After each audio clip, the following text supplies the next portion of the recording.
La mort d'Agnès Lassalle, professeure d'espagnol au lycée Saint-Thomas d'Aquin de Saint-Jean-de-Luz, a bouleversé la France entière et en particulier tous les enseignants qui subissent depuis des décennies déjà des tensions, des violences dans leur métier.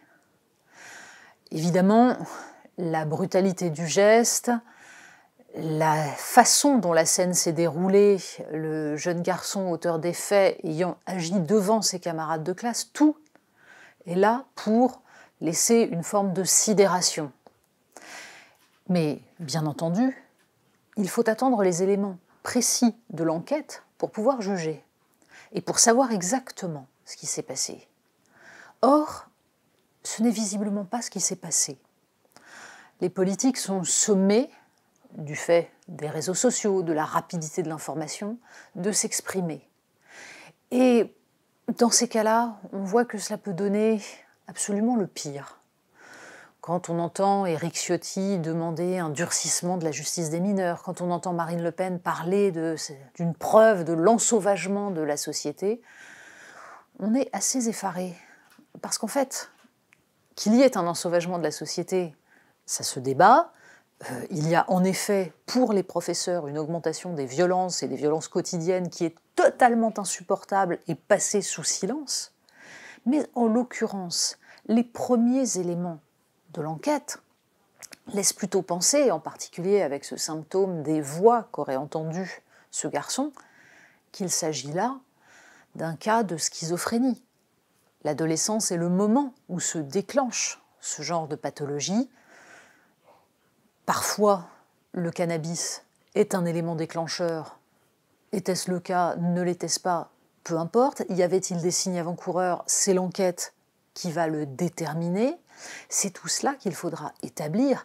Mais il est pour le moins hasardeux, voire malhonnête intellectuellement, de relier ce fait avec la problématique de la violence quotidienne contre les enseignants, qui est une problématique essentielle.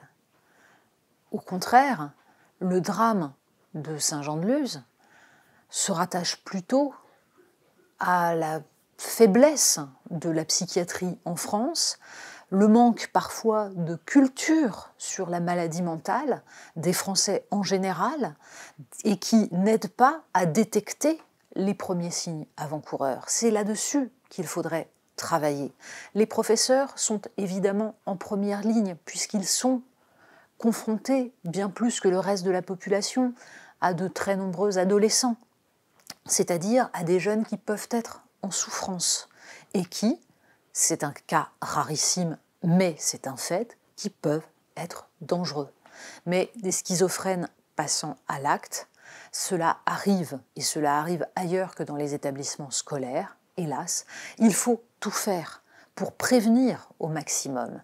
Mais autant la violence quotidienne, les insultes, la violence de bande dans les établissements scolaires, autant tout cela relève de la politique et peut être jugulé, voire empêché, et devrait l'être, autant le passage à l'acte d'un psychotique ne pourra jamais être totalement évité. C'est tragique, mais il faut le savoir. En revanche, il faut donner les moyens pour prévenir au maximum.